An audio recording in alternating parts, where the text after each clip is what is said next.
Aku akan menceritakan sebuah teror mistis yang terjadi di sekolahnya Wawa dan menimpa salah satu kakak kelasnya si Wawa ini. Peristiwa ini betul-betul menghebohkan kala itu, kata si Wawa, dan berakhir plot twist karena pelaku yang menyebabkan teror ini terjadi adalah seseorang yang sangat tidak disangka-sangka ternyata. Nah, penasaran dengan kisah selengkapnya?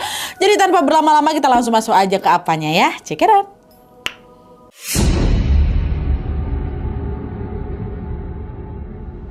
Oke, jadi kisah yang akan aku sampaikan malam ini dikirim sama Wawa kita yang kita sebut aja namanya Ines dari Sumatera Utara. Halo Ines. Nah, jadi peristiwa horor yang diceritakan sama Ines ini bermula ketika dia sedang melaksanakan kegiatan keagamaan gitu di sebuah penginapan. Nah, pada saat itu Ines ini bersekolah di SMA favorit di salah satu kota yang ada di Sumatera Utara. Dan by the way juga sesuai permintaan Ines, semua nama, tempat dalam cerita ini sudah aku samarkan ya untuk menjaga privasi, kata si Ines.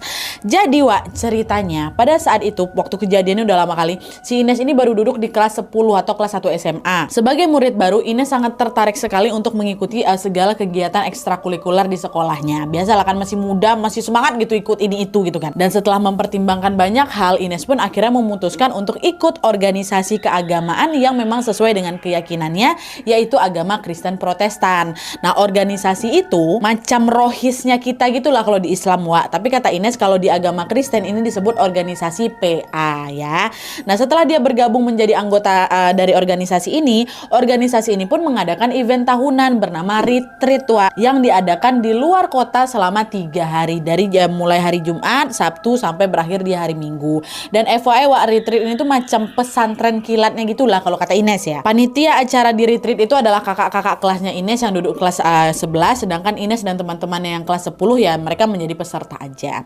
Dan rencananya acara retreat ini akan diadakan di wilayah yang bernama Tonggang yang dekat dengan Danau Toba ya. Singkat cerita, setelah ditunggu hari H pun tiba, Ines sama teman-temannya seorganisasi pergilah ke sana dengan didampingi oleh beberapa guru pembina supaya memang ada yang mengawasi mereka. Jadi nggak cuma kakak-kakak kelasnya aja, guru pun ada yang ikut.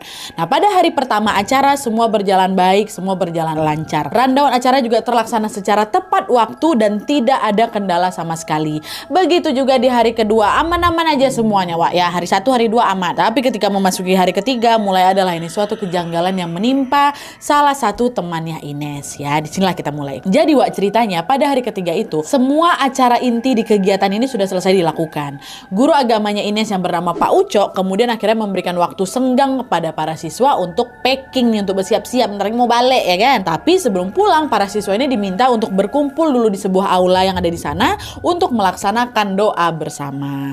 Karena Ines sama beberapa temennya udah selesai packing duluan nih, packing lebih cepat, akhirnya mereka memanfaatkan waktu yang tersisa untuk berjalan-jalan